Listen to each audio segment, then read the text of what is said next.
صل على سيدنا ومولانا محمد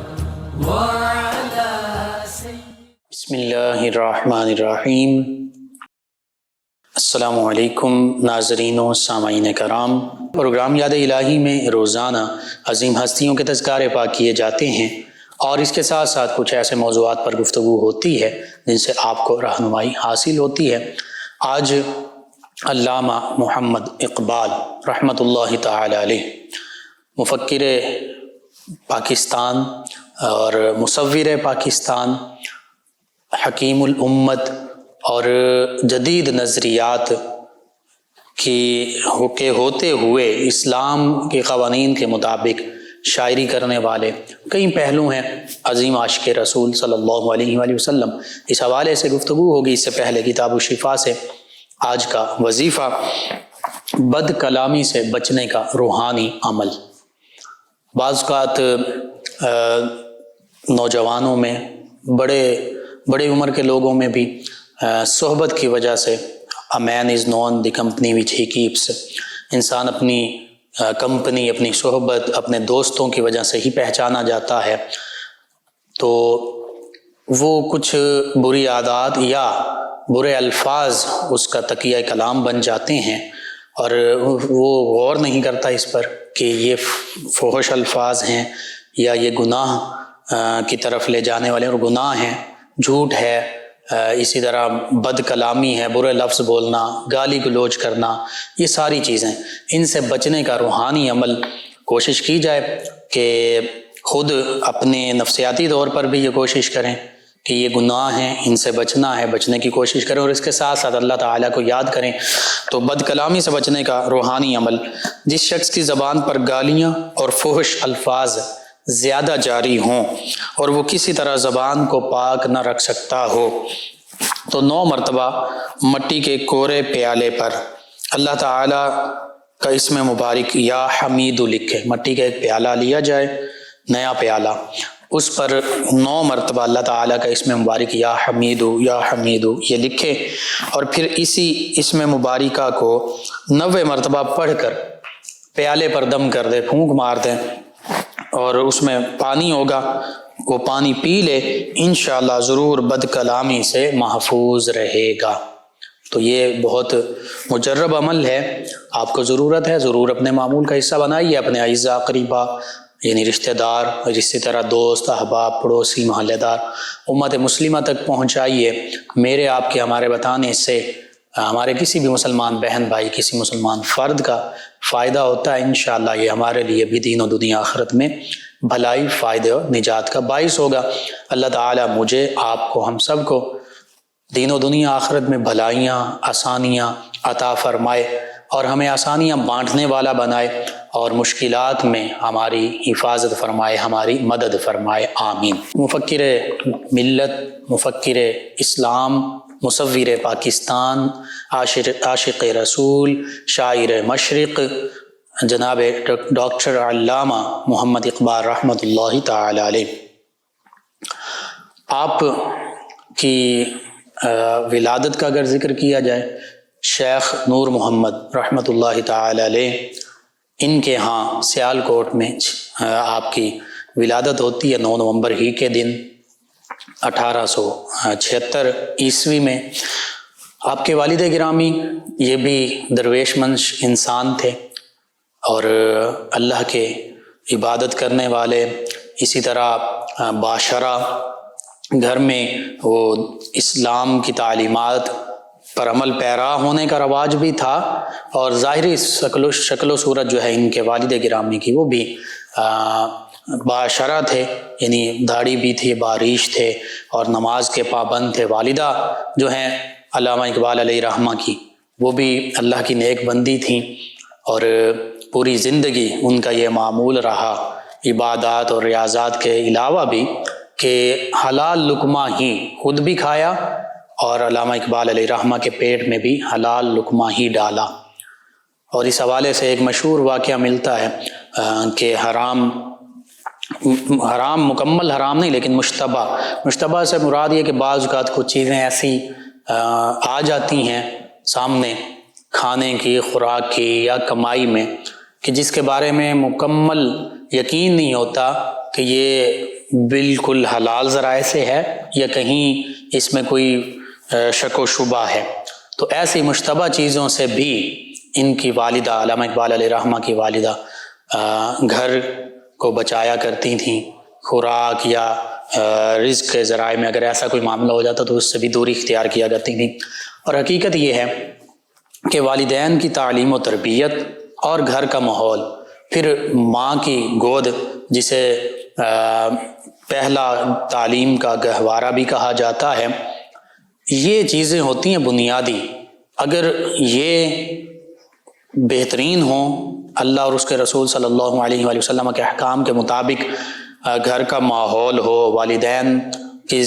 زندگی گزارنے کا معمول جو ہے وہ شریعت اسلامیہ کے مطابق ہو،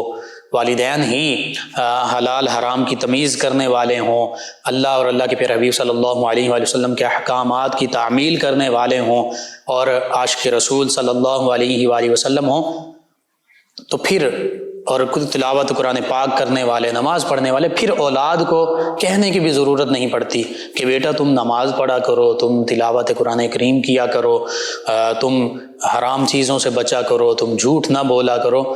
جو بچہ پھر بچپن ہی سے اسلامی تعلیمات کے مطابق اپنے والدین کو دیکھ رہا ہوتا ہے، وہ ہر چیز ان سے بہتر، چونکہ وہ خود اسلام کی تعلیمات پر عمل پیرا ہوتے ہیں والدین، تو والدین سے اسلام کی تعلیمات اڈاپٹ کر رہا ہوتا ہے، انہی کے مطابق پھر وہ اپنے آپ کو بھی بنانے کی کوشش کرتا ہے۔ اور یہ کوئی ایسی حیرانگی والی بات نہیں ہے، ہم نے اپنی آنکھوں سے دیکھا ہے،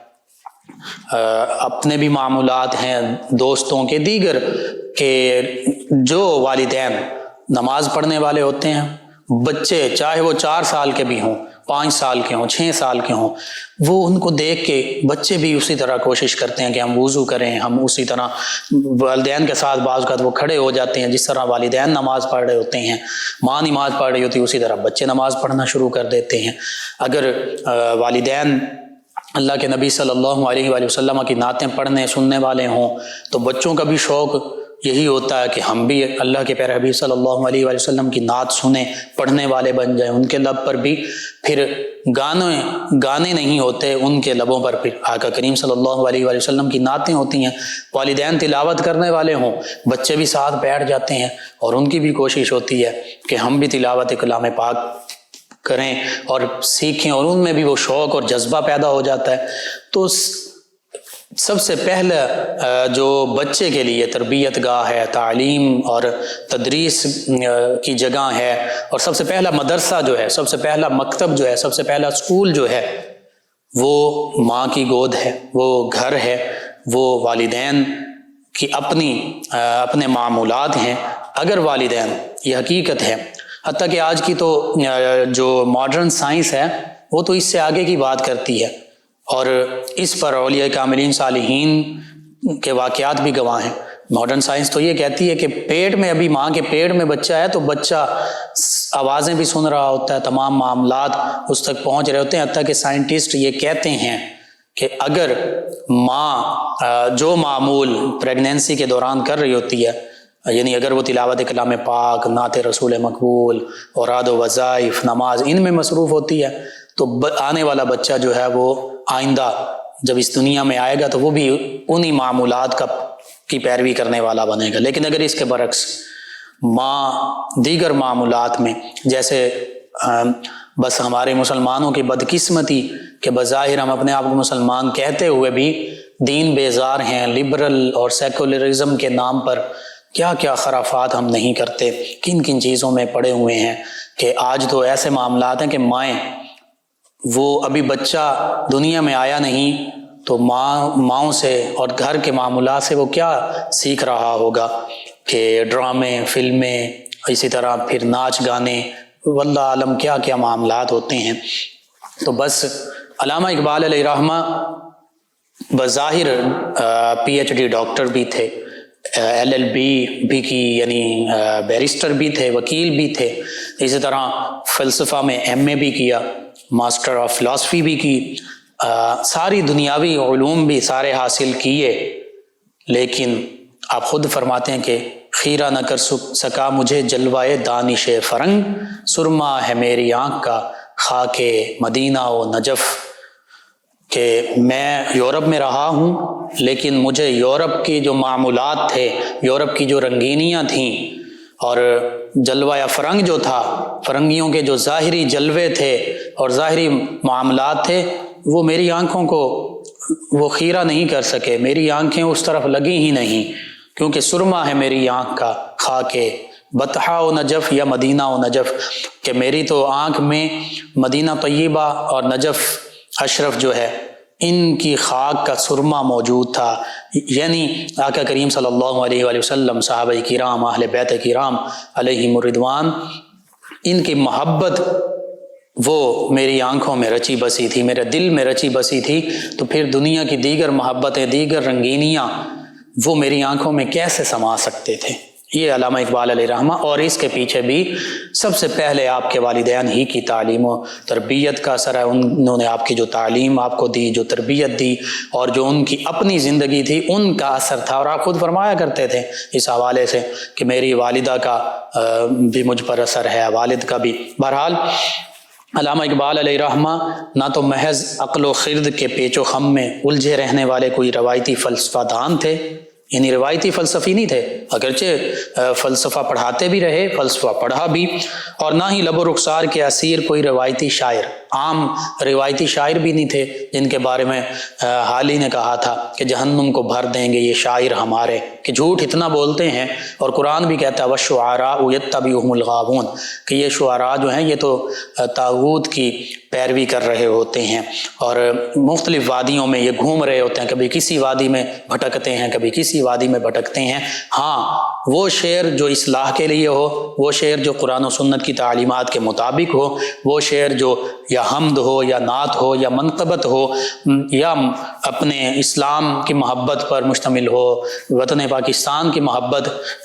کے حوالے سے ہو، جس میں فحاشی نہ ہو، جس میں بے مقصدیت نہ ہو، با مقصد ہو، وہ شعر جائز ہے۔ صحابہ کرام علیہم الرضوان نبی کریم صلی اللہ علیہ وآلہ وسلم کی ثناخوانی کیا کرتے تھے، مدحت سرائی کیا کرتے تھے۔ سیدنا حسان بن ثابت رضی اللہ عنہ شعر پڑھا کرتے تھے، آقا کریم صلی اللہ علیہ وآلہ وسلم خود اپنے ممبر مبارکہ پر ان کے لیے بیٹھنے کا حکم فرمایا کرتے اور فرماتے کہ میری مدحت کرو، اور یہ بھی دعا دیتے اللہم ایدہ بروح القدس، کہ اللہ حسان بن ثابت رضی اللہ عنہ کی روح قدس جبریل امین علیہ السلام سے مدد فرما۔ تو بہرحال علامہ اقبال علیہ رحمہ کی شاعری روایتی اور بے مقصد شاعری نہیں ہے، با مقصد شاعری ہے۔ اسی طرح آپ نہ ہی اقتدار پرست روایتی سیاستدان تھے، سیاست میں بھی حصہ لیا، غالباً پنجاب اسمبلی اس دور میں اس کے ممبر بھی بنے، تو عام روایتی سیاستدان بھی نہیں تھے جیسے آج کہا جاتا ہے کہ سیاست تو جی یہ منافقت اور جھوٹ اور اس طرح کی چیزوں کا نام ہے۔ بالکل ٹھیک ہے، آج کی سیاست ایسی ہو سکتی ہے، لیکن حقیقت میں حدیث مبارکہ میں کانت بنو اسرائیل تسوسہم الانبیاء، کہ بنی اسرائیل کے تمام انبیاء کرام علیہ السلام سیاست فرمایا کرتے تھے۔ اسی لیے علامہ اقبال علیہ رحمہ نے بھی لکھا تھا کہ جدا ہو دین سیاست سے تو رہ جاتی ہے چنگیزی، کہ اگر دین کو سیاست سے علیحدہ کر دیا جائے، دین تو سیاست سکھاتا ہے، انبیاء کرام علیہ السلام سیاست فرمایا کرتے تھے، آقا کریم صلی اللہ علیہ وآلہ وسلم نے فرما دیا، تو علماء کرام، اولیاء کرام ان انبیاء کرام علیہ السلام کے وارثین ہیں، تو پھر سیاست وراثت میں ان کی وراثت ہے، علماء کرام کی وراثت ہے، اولیاء کرام کی وراثت ہے۔ بہرحال آپ اقتدار پرست روایتی سیاستدان نہیں تھے کہ بس اقتدار ہی کی لالچ رہتی ہے کہ بس کرسی مل جائے، اور بامقصد سیاست نہیں ہوتی، اور نہ ہی مدعی اور ملزم کے بیچ انصاف کی راہ میں رکاوٹ بننے والے کوئی روایتی قانون دان تھے۔ یہ المی ہے ہمارے معاشرے کے کہ عام طور پر وکالت میں یہ نہیں دیکھا جاتا کہ حق اور سچ کا ساتھ دیا جائے، بلکہ یہ دیکھا جاتا ہے کہ زیادہ فیس کہاں سے ملے گی اور اپنا نام چمکایا جاتا ہے۔ آپ اس طرح کے بھی روایتی قانون دان بھی نہیں تھے، بلکہ آپ نے اپنی فلسفیانہ اور شاعرانہ صلاحیتوں کو انتہائی اچھے اور احسن انداز میں ملک و ملت، اسلام اور مسلمانوں کے لیے، ملک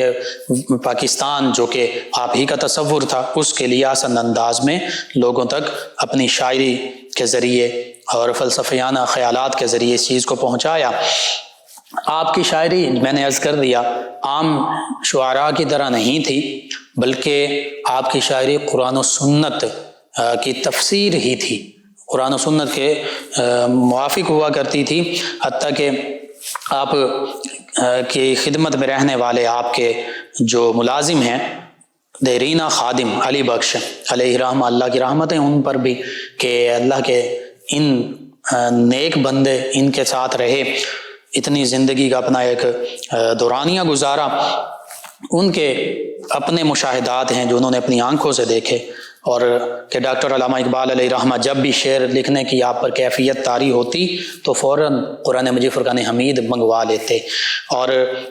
ان کا کلام یعنی علامہ اقبال علیہ رحمہ کا کلام جو ہے وہ قرآن و سنت ہی کی تعلیمات کے تابع ہوا کرتا تھا۔ اور آپ خود یہ فرماتے تھے کہ اگر میرا کلام قرآن و سنت کے متصادم ہو، حتیٰ کہ نبی کریم صلی اللہ علیہ وآلہ وسلم کی بارگاہ میں التجا کی کہ اے پیارے حبیب صلی اللہ علیہ وآلہ وسلم، اگر میرا کلام قرآن و سنت سے متصادم ہو تو پھر آپ مجھے اپنے دیدار سے محروم فرما دیجئے۔ ہو سکتا ہے دنیاوی زندگی میں بھی خواب میں یا بیداری میں زیارت سے مشرف ہوئے ہوں، یہ تو آقا کریم صلی اللہ علیہ وآلہ وسلم کی کرم نوازی ہے جس پر کرم فرما دیں، اور پھر قبر میں نبی کریم صلی اللہ علیہ وآلہ وسلم کا دیدار تو ہر مسلمان کو ہونا ہے۔ تو اس حوالے سے آپ خود فرما رہے ہیں کہ اگر میری شاعری قرآن و سنت سے متصادم ہو تو مجھے نبی رحمت صلی اللہ علیہ وآلہ وسلم کا دیدار بھی نصیب نہ ہو۔ کتنی بڑی بات ہے۔ بہرحال علامہ اقبال علیہ رحمہ آپ کی ظاہری تعلیم اور اس کے بارے میں گفتگو ہوتی ہے اسکول کالجز یونیورسٹیز لیول پہ، بچے پڑھتے سنتے رہتے ہیں۔ سیالکوٹ میں پڑھتے رہے انٹر تک، پھر پنجاب یونیورسٹی لاہور میں آ گئے، اور فلسفہ اور عربی یہ آپ کے دو اہم مضمون تھے۔ فارسی یہ بھی آپ نے پڑھی جانی، مختلف علماء سے بھی پڑھتے رہے، مختلف جو پروفیسرز ہیں ان سے بھی پڑھتے رہے، یورپ میں بھی جا کے تعلیم حاصل کی، اور پھر وہاں سے واپس لوٹے بیرسٹر بن کر P H D Munich university سے بھی پڑھا۔ تو جب واپس لوٹے وکالت بھی کچھ عرصہ کی، اسی طرح غالباً جانے سے پہلے لیکچررشپ بھی کرتے رہے، دوبارہ بھی آ کے غالباً پڑھاتے رہے، لیکن لیکچررشپ بھی چھوڑ دی صرف اس وجہ سے کہ اگر میں انگریزوں کی حکومت میں ان کے کسی بھی شعبے میں ملازمت کروں گا تو میں پھر آزادانہ طور پر اسلام کا پرچار اور مسلمانوں کے لیے جو کام ہے وہ آزادانہ طور پر نہیں کر سکوں گا۔ حتیٰ کہ انگریزوں نے آپ کو سر کا بھی خطاب دیا لیکن آپ نے اس کی بھی کوئی پرواہ نہیں کی۔ یہ بھی مختلف چیزیں ہوتی ہیں، بعض اوقات ڈرایا جاتا ہے، ڈرا کر لوگوں کو حق بات کہنے سے روکنے کی کوشش کی جاتی ہے۔ اگر کوئی ڈر نہ سکے اور وہ نڈر ہو، بے باک ہو، حق کی بات جو ہے اس سے کہنے میں کسی بھی مصلحت کو بالائے طاق نہ رکھتا ہو تو پھر ڈرانا جب نہ ہو سکے پھر لالچ دی جاتی ہے۔ تو پہلے ڈرایا جاتا ہے، اس کے بعد لالچ دی جاتی ہے۔ یہ سر کا خطاب اور اس طرح یہ بھی ایک قسم کی لالچ تھی کہ شاید اس چیز میں آ کر، اس لالچ میں آ کر کے جی میں تو مجھے انگریزوں نے سر کا خطاب دیا تو یہ حق بات نہیں کہیں گے۔ علامہ اقبال علیہ رحمہ حق بات سے پیچھے نہیں ہٹے۔ مسلمانوں کی آزادی کی خاطر، مسلمانان ہندوستان ان کے علیحدہ وطن کے لیے 1930 کے خطبہ الہ آباد میں واضح الفاظ میں آپ نے کہہ دیا تھا کہ بنگال، سندھ، پنجاب، سرحد، یہ جتنے بھی مسلمان اکثریتی علاقے ہیں ان پر مسلمانوں کا ایک علیحدہ وطن قائم ہونا چاہیے، اور وہی تصور پاکستان، اسی لیے آپ کو مصور پاکستان کہا جاتا ہے۔ اسی کو لے کر پھر حتیٰ کہ قائد اعظم علیہ رحمہ وہ اپنے آپ کو خود فرمایا کرتے تھے کہ میں علامہ اقبال علیہ رحمہ کا ادنا سا سپاہی ہوں، اور علامہ اقبال علیہ رحمہ ہی نے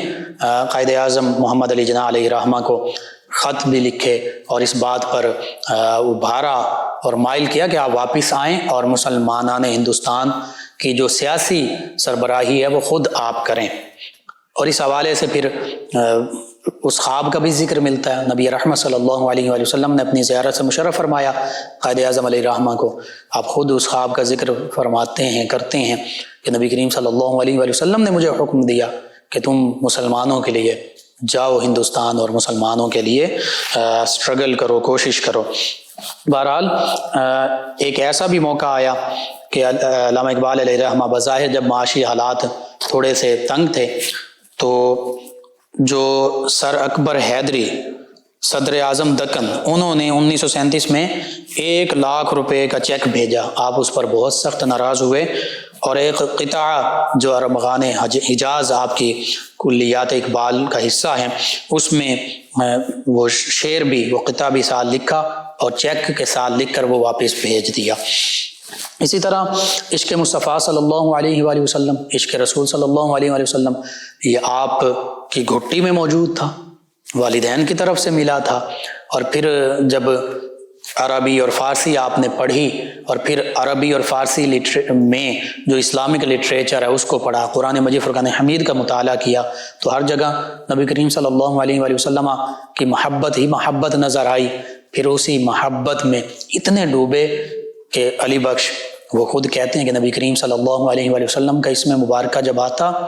آپ کے سامنے نام نامی اسم گرامی محمد صلی اللہ علیہ وآلہ وسلم لیا جاتا، علامہ اقبال علیہ رحمہ کی آنکھوں سے آنسو جاری ہو جاتے اور ہچکیاں بندھ جاتی۔ اور علامہ اقبال علیہ رحمہ کو اللہ رب العزت نے یہ بھی سعادت عطا فرمائی، آپ رات کے وقت عبادت بھی کیا کرتے تھے، تہجد بھی پڑھا کرتے تھے، علی بخش اس کے گواہ ہیں۔ بہرحال نبی رحمت صلی اللہ علیہ وآلہ وسلم کی سے محبت تو ایسی تھی کہ آپ ہی نے کہہ دیا کہ محمد سے وفا تو نے تو ہم تیرے ہیں، یہ جہاں چیز ہے کیا لوح و قلم تیرے ہیں، کہ اللہ کے بندے اے مسلمان، اگر تو محمد مصطفیٰ صلی اللہ علیہ وآلہ وسلم سے وفا کر لے گا تو پھر ہر چیز تیری ہے، لوح و قلم تیرے ہیں، پھر اللہ رب العزت تیرے لیے ہر چیز کو مسخر فرما دے گا۔ اور یہ قرآن مجید فرقان حمید کے آیات بینات اور حدیث مبارکہ ہی کا خلاصہ ہے کہ جو اللہ اور اس کے پیارے حبیب صلی اللہ علیہ وآلہ وسلم کا ہو جاتا ہے پھر کائنات اس کی ہو جاتی ہے۔ اسلام کی عالمگیری، یونیورسلزم آف اسلام، کہ اسلام پوری دنیا کا دین ہے، پوری دنیا کے لیے، تمام انسانیت کے لیے ہے۔ اور علامہ اقبال علیہ رحمہ کے افکار اور نظریات تو یہ تھے کہ آپ مذہب کو ذاتی معاملہ کہہ کر اسے مسجد کی 4 دیواری تک محدود نہیں کرتے تھے، جیسے آج کہا جاتا ہے لبرل اور سیکولرزم سوچ یہ ہے کہ مذہب جیسے یورپین ممالک اور دیگر ممالک میں مذہب کو ایک فرد کا معاملہ سمجھا جاتا ہے کہ وہ مذہب کے حوالے سے عمل پیرا ہو نہ ہو، وہ عیسائیت یہودیت ان مذاہب میں ہوگا، لیکن دین اسلام یہ تو اللہ رب العزت کی طرف سے خاص عطیہ ہے، پسندیدہ دین ہے اللہ کا، اور یہ عملی دین ہے، یہ صرف نام کے لیے نہیں ہے کہ بس مسلمان ہو گئے تو نام رکھ لیا مسلمانوں والا، نہیں، اس کے تقاضے ہیں، اسلام کے تقاضے ہیں۔ تو آپ ذاتی معاملہ نہیں سمجھتے تھے، انفرادی معاملہ نہیں سمجھتے تھے مذہب کو کہ بس یہ انفرادی معاملہ، نماز پڑھو روزہ رکھو بس جی اللہ اللہ ٹھیک ہے، نہیں، بلکہ آپ کا ویژن یہ تھا، تصور یہ تھا کہ اسلام تو پوری کائنات پر غالب ہونے والا، اور پورے انسان جو مسلمان ہے وہ اپنی ذات پر اس کو لاگو کرے، ہر معاملے میں دیکھے کہ اسلام کی تعلیمات کیا ہیں۔ اور حقیقت یہی ہے کہ بندہ مومن کی زندگی کا ہر لمحہ وہ عبادت بن سکتا ہے اگر اللہ اور اس کے پیارے حبیب صلی اللہ علیہ وآلہ وسلم کی تعلیمات کے مطابق ہو، چاہے وہ تجارت ہے، چاہے وہ کاروبار ہے، لین دین ہے، نکاح ہے، جتنے معاملات ہیں، آئلی، ازدواجی، سیاسی، معاشی، معاشرتی، عسکری، ایک فرد سے لے کر پوری امت مسلمہ کے تمام معاملات اگر اسلام کی تعلیمات کے مطابق ہوں تو یہ دین ہی دین ہے۔ اسی طرح آپ سیاست کو مذہب سے الگ نہیں سمجھتے تھے بلکہ انہیں لازم و ملزوم سمجھتے تھے، اور مغرب سے درآمد شدہ ان افکار کو قبول کرنے کا مطلب اسلام کے عالمگیر دین ہونے کی نفی کرنا، یعنی مغرب سے جو افکار آج بھی آ رہے ہیں اور اسی کی رو میں بہتے ہوئے ہمارے نوجوان نسل اور لوگ وہ لبرلزم اور سیکولرزم کا نعرہ بلند کرتے ہیں، لادینیت کا، دین بیزاری کا، بے دینی کا، تو آپ نے فرما دیا کہ وہ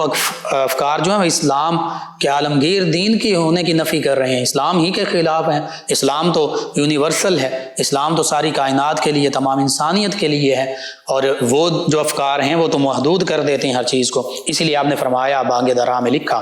کہ اپنی ملت پر قیاس اقوام مغرب سے نہ کر، خاص ہے ترکیب میں قوم رسول ہاشمی، کہ اقوام مغرب سے اپنے آپ کو نہ ملا، ان جیسا بننے کی کوشش مت کر، ہر چیز میں اپنا موازنہ ان کے ساتھ مت کرو۔ ہمارے لیے تو نبی کریم صلی اللہ علیہ وآلہ وسلم کا جو پیغام ہے، قرآن کی روشنی میں، حدیث کی روشنی میں، سیرت رسول صلی اللہ علیہ وآلہ وسلم کی روشنی میں، یہ خاص ہے اور یہ ان سے بڑھ کر ہے۔ یہ اللہ کا پیغام ہم تک پہنچا، یہ ہماری خوش قسمتی ہے۔ لیکن ہم آج دیکھتے ہیں کہ کئی معاملات میں اسی سوچ کو، مغرب کی سوچ ہی کو اپنایا جا رہا ہے، اور اکثر ہم موازنہ بھی کر رہے ہوتے ہیں، کمپیریزن کر رہے ہوتے ہیں، اور اپنے آپ کو یہ کمتری کا شکار اس سوچ میں لے جاتے ہیں۔ اور اس کی وجہ یہ ہے کہ خود ہم چونکہ دین پر عمل نہیں کرتے، دین اسلام کی جو حقیقی تعلیمات ہیں ان کے بارے میں علم نہیں رکھتے، اور صرف ہمیں دیگر چیزوں سبھی کا پتہ ہے، اسلام کی حقیقی تعلیمات کا نہیں پتہ، اور نہ ہی اگر پتہ ہے تو اس پر عمل پیرا نہیں ہوتے، عمل پیرا ہیں تو اخلاص نہیں ہے۔ تو یہ چیزیں وائے ناکامی متاع کارواں جاتا رہا، کارواں کے ہاتھ سے احساس زیاں جاتا رہا۔ علامہ اقبال علیہ رحمہ نے فرما دیا تھا کہ ناکامی تو یہ ہے کہ وائے ناکامی متاع کارواں، ہمارا جو مسلمانوں کا کارواں تھا، قافلہ تھا، جو سوئے حرم جانا تھا، جس نے اللہ اور اس کے رسول صلی اللہ علیہ وسلم کی پیروی کرنی تھی، اسلام کے پیچھے چلنا تھا، وہ متاع کارواں ہم سے چھن گیا، ہمیں اپنے متاع کی خبر نہیں ہے، اور پھر وائے ناکامی متاع کارواں جاتا رہا، سوز زیاں جاتا رہا، یعنی یہ احساس بھی ختم ہو گیا کہ ہم نقصان میں چلے گئے، ہم گھاٹے میں چلے گئے، ہمارا نقصان ہو رہا ہے اسلام سے دور ہو کر، اسلام کی تعلیمات سے۔ یہ احساس بھی مٹ گیا۔ جب یہ احساس ہی ختم ہو جائے تو پھر پیچھے کوئی چیز نہیں رہتی۔ بہرحال علامہ اقبال علیہ رحمہ کی شاعری، آپ کے افکار، یہ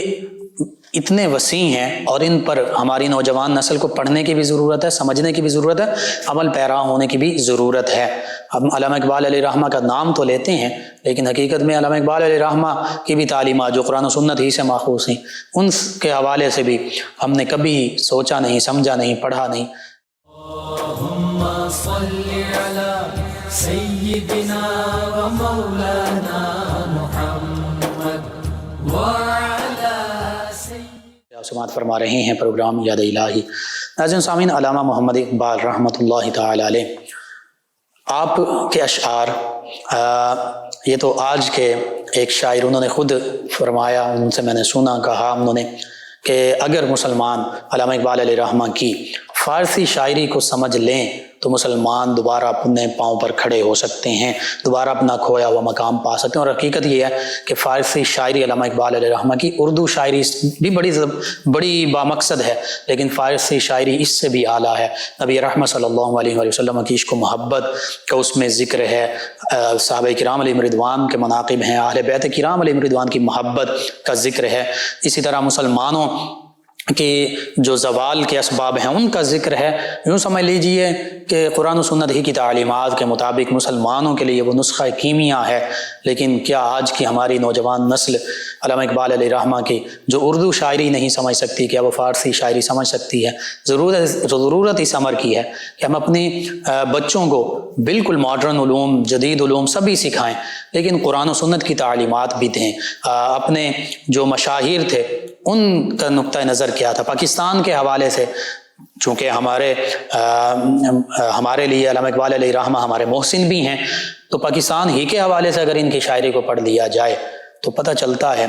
ہماری زندگیاں تبدیل ہو سکتی ہیں۔ چونکہ عشق رسول صلی اللہ علیہ وسلم اور اسلام سے محبت، اسی حوالے سے آج خاص طور پر میں بات کر رہا ہوں۔ علامہ اقبال علیہ رحمہ کے نزدیک سیاست اگر دین سے الگ ہو جائے تو وہ چنگیزیت کا روپ دھار لیتی ہے، جدا ہو دین سیاست سے تو رہ جاتی ہے چنگیزی۔ اور علامہ اقبال علیہ رحمہ تو جو عام جمہوریت ہے، مغربی جمہوریت، اس کے حوالے سے فرمایا کرتے تھے کہ جمہوریت ایسا طرز حکومت ہے جس میں بندوں کو گنا کرتے ہیں، تولا نہیں کرتے، کہ جمہوریت میں اگر ایک جھوٹا زیادہ ہو جائے جھوٹ والوں کے ساتھ، مثال کے طور پر یوں سمجھ لیجئے کہ 51 جھوٹے ہو جائیں، 50 یا 49 سے سچے ہوں، تو چونکہ ایک یا دو جھوٹے زیادہ ہو گئے ہیں تو اس لیے اب ان کی حکومت ہوگی اور ان کے پاس سبھی اقتدار و اختیار ہوگا۔ یعنی بندوں کو گنا جانا ہے، تولا نہیں جانا۔ اسلام تولنے کی بات کرتا ہے کہ حق پر کون ہے، اگر حق پر 72 ہوں تو وہ حق پر ہیں سیدنا امام حسین رضی اللہ عنہ، اگرچہ سامنے 30,000 کا لشکر ہو، تو بہرحال حق پر 313 ہوں غزوہ بدر میں، اگرچہ سامنے 1000 ہوں، تو اللہ تعالیٰ اور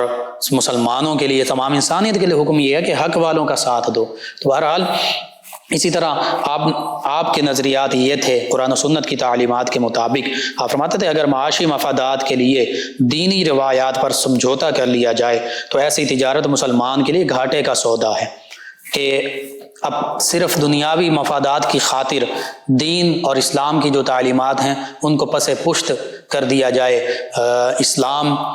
کا نام ہی نہ لیا جائے، اسلام کی تعلیمات سے منہ موڑ لیا جائے۔ اس حوالے سے آپ فرماتے ہیں دین ہاتھ سے دے کر اگر آزاد ہو ملت، ہے ایسی تجارت میں مسلمان کا خسارہ۔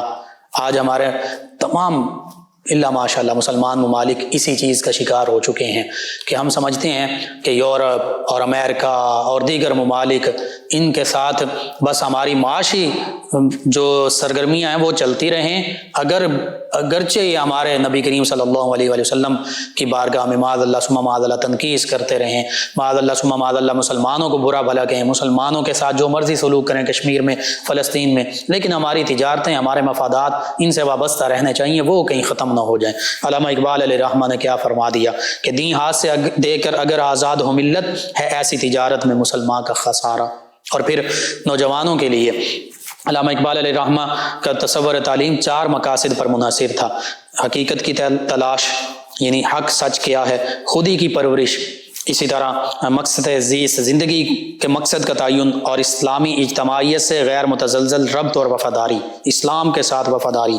لیکن آج یہ تمام مقاصد ناپید ہیں، ختم ہو چکے ہیں۔ علامہ جہاں جدید علوم کی، ماڈرن سائنسز، ماڈرن سٹڈیز کی تحصیل کے سب سے بڑے داعی تھے، کہتے تھے حاصل کرو، لیکن وہیں انہیں ان نوجوانوں کی بھی فکر لاحق تھی جو اپنا سادہ مزاجی اور ناپختہ فکر اور تدبر کی وجہ سے انگریز کے رائج کردہ جدید نظام تعلیم کے زیر اثر مغربی تہذیب کے دل دادہ بن چکے تھے، اور ایسے دل دادہ ہو کے، اور آج بھی یہ معاملہ ہے کہ اپنی دینی اور ثقافتی اقدار سے ہی بیزار ہو رہے ہیں۔ تو علامہ اقبال علیہ رحمہ کے نزدیک یہ فکری اور نظریاتی گمراہی جو سیکولرزم کی طرف لے جا رہی ہے، اسلام سے دور لے جا رہی ہے، آپ فرماتے تھے کہ مستقبل میں نوجوانوں کے اندر سے اسلامی اقدار کی محبت کا جنازہ نکال دے گی، اور جس کا مشاہدہ آج ہم دیکھ رہے ہیں، کر رہے ہیں۔ تعلیم کو تربیت کی بجائے پیسہ کمانے کا ایک ذریعہ بنا دیا گیا، جس سے اخلاقیات اور احساس ہی ختم ہو گیا، مادہ پرستی نے جڑ پکڑ لی۔ آپ خود فرماتے ہیں ہم سمجھتے تھے کہ لائے گی فراغت تعلیم، کیا خبر تھی کہ چلا آئے گا الحاد بھی ساتھ۔ کیا آپ فرما رہے ہیں کہ تعلیم سے ہم سمجھتے تھے کہ بہتری آئے گی، فراغت آئے گی، لیکن ہمیں یہ نہیں خبر تھی کہ الحاد جو ہے، سیکولرزم بھی، لبرلزم بھی اس کے ساتھ چلا آئے گا۔ بہرحال علامہ اقبال علیہ رحمہ نے تو نوجوانوں کو خودی کا درس دیا، خودداری کا درس دیا، اور یہاں تک آپ فرماتے ہیں کہ خودی کی تربیت کے 3 مراحل ہیں، یعنی قومیں اگر ابھرتی ہیں اور ان میں خودداری آتی ہے اور وہ ترقی کرتی ہیں دینی دنیاوی ہر حوالے سے، تو اس کا پہلا مرحلہ اطاعت ہے، اللہ اس کے رسول کی اطاعت، جس کی اطاعت لازمی ہے وہ اطاعت۔ دوسرا ضبط نفس، اپنے اوپر کنٹرول۔ تیسرا نیابت الہی، اللہ نے نائب بنایا، خلیفہ بنایا انسان کو۔ تو فرماتے ہیں کہ یہ تینوں مراحل طے ہو جائیں تو پھر بندہ مومن جو ہے، مسلمان جو ہے، وہ خودی کا پیکر بن جاتا ہے، پھر وہ دنیا میں بھی اور آخرت میں بھی کامیابی اس کے قدم چومتی ہے۔ اور یہ کاملین صالحین سے محبت رہی، ان کے مزارات پر حاضری، اور اس حوالے سے آپ کے اشعار بھی ملتے ہیں، اور پھر آخری ایام بھی آپ کے نبی کریم صلی اللہ علیہ وآلہ وسلم کی محبت میں گزرے، حتیٰ کہ حکیم احمد شجاع نے جب آپ کو بے چین بے قرار پایا تو وجہ پوچھی، آپ نے جواب دیا، احمد شجاع میں یہ سوچ کر اکثر پریشان ہو جاتا ہوں کہ کہیں میری عمر آقا کریم صلی اللہ علیہ وآلہ وسلم کی عمر سے زیادہ نہ ہو جائے، اور 61 سال کی عمر میں 21 اپریل 1938 کو آپ کا وصال ہوا۔ خالد نذیر صوفی جو آپ کے نواسے ہیں وہ بیان کرتے ہیں کہ بوقت وصال آپ کے چہرہ پر ہلکا سا تبسم تھا اور چاندی کی طرح چہرہ چمک رہا تھا۔ یہ آپ نے اپنے فارسی شعر میں بھی کہہ دیا تھا کہ جب مومن اس دنیا سے جاتا ہے تو اس کے چہرے پر تبسم ہوتا ہے، مسکراہٹ ہوتی ہے۔ اللہ رب العزت سے دعا ہے اللہ تعالی آپ کی جو تعلیمات جو قرآن و سنت کے موافق ہیں ان پر ہمیں بھی عمل پیرا ہونے کی توفیق عطا فرمائے۔ آج کے ناظرین و سامعین آپ کا جو فیڈ بیک ہے انشاءاللہ کل کے پروگرام میں شامل کریں گے۔ ناظرین و سامعین پروگرام یاد الہی کا وقت ختم ہو جاتا ہے، انشاءاللہ کل صبح دوبارہ آپ سے ملاقات ہوگی۔ پروگرام یاد الہی میں اپنے میزبان محمد لقمان رضا اور ہماری ٹیم کو اجازت دیجیے۔ اللہ نگہبان۔ اللهم صل على سيدنا ومولانا